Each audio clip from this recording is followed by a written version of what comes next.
Ouais, on avait hâte de pouvoir remporter un premier succès au Parc des Sports. Et voilà, tout le monde était soulagé, d'abord par la prestation, et puis après on a eu la cerise sur le gâteau avec le bonus offensif. Donc ça a fait du bien au moral, et donc ça nous permet de nous projeter directement sur le match d'Albi.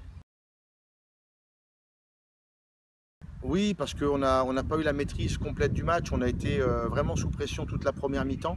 Il y a eu des séquences qui ont été imposées par les Dijonais, qui ont été très longues.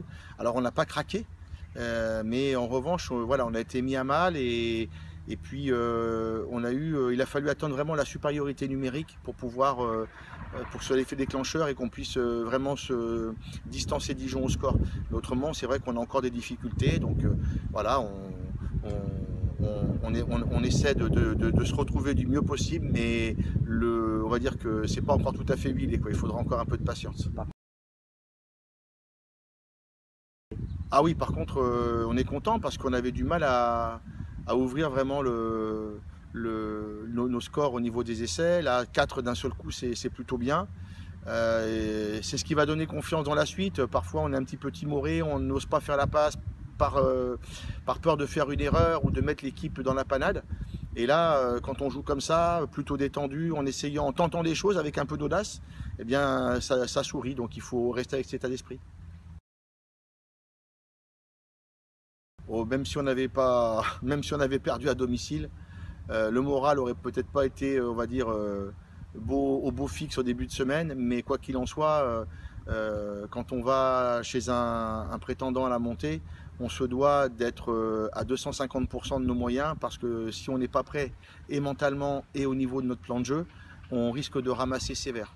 Donc l'idée, c'est, quoi qu'il en soit, n'ayons pas de regrets à la fin de la rencontre, et essayons de tenir le bras de fer le plus longtemps possible, et si possible d'être le poil à gratter d'Albi samedi après-midi.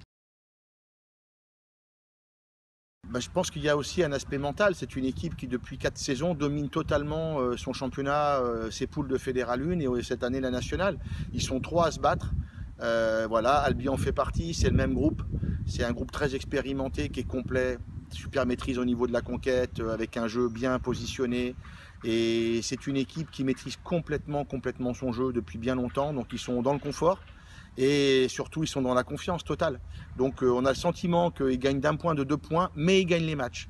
Donc ça prouve que quand cette équipe va avoir décidé notamment de mettre la vitesse supérieure, ils vont être redoutables. Ah oui, je pense que ce serait un exploit. C'est voilà, c'est l'équipe référence de la poule, je pense, hein. Voilà, pour moi, pour les avoir commentés l'année dernière plusieurs fois, c'est une équipe qui dominait non seulement sa poule, mais également qui était complète au niveau du jeu, et qui depuis 3 saisons est structurée pour préparer le Pro D2. Donc ils sont déjà sur les structures. Il leur a manqué malheureusement ce Covid qui est venu arrêter leur élan, mais ils auraient dû monter sur dossier. Ça n'a pas été le cas, puisque les montées et les descentes en Pro D2 ont été gelées. Mais cette année, ce sera vraiment les prétendants. Donc si on arrivait à créer un exploit là-bas, moi je suis preneur, hein. Ne pas se consommer trop défensivement. Voilà, être capable de bien réaliser les choses, c'est-à-dire consommer le moins de personnes sur les rucks. C'est une équipe qui également est très forte en conquête, donc que ce soit en touche ou en mêlée, il faudra bien s'opposer. Et après, lorsqu'on aura la possession de la balle, eh ben, rester sur ce qu'on sait faire, essayer de les déplacer au maximum, et puis pas hésiter à faire du jeu au pied d'occupation pour leur demander de nous redonner les ballons. Voilà, chaque opportunité, peut-être jouer rapidement aussi pour jouer avec nos atouts, quoi, hein. C'est-à-dire que nous on arrive bien à se projeter sur l'avant, on est une équipe plutôt de mouvement. Donc voilà, essayer de mettre maximum de vitesse sur nos possessions. Ah bah, toutes les équipes, hein. Ça veut dire que s'il n'y a pas de vent, on pourra avoir de bons ballons, il y aura plus de vitesse, et ce sera aussi plus difficile physiquement, parce qu'on sort quand même de matchs où les terrains étaient plutôt gras, que ce soit à Blagnac ou que ce soit la semaine dernière contre Dijon, on avait quand même l'argile qui collait aux pattes. Donc là, ça va être un petit peu difficile, et puis les premières chaleurs, donc ce sera dur pour les deux équipes, mais à nous de bien tenir le ballon, et puis surtout voilà, qu'on revienne d'Albi sans aucun regret.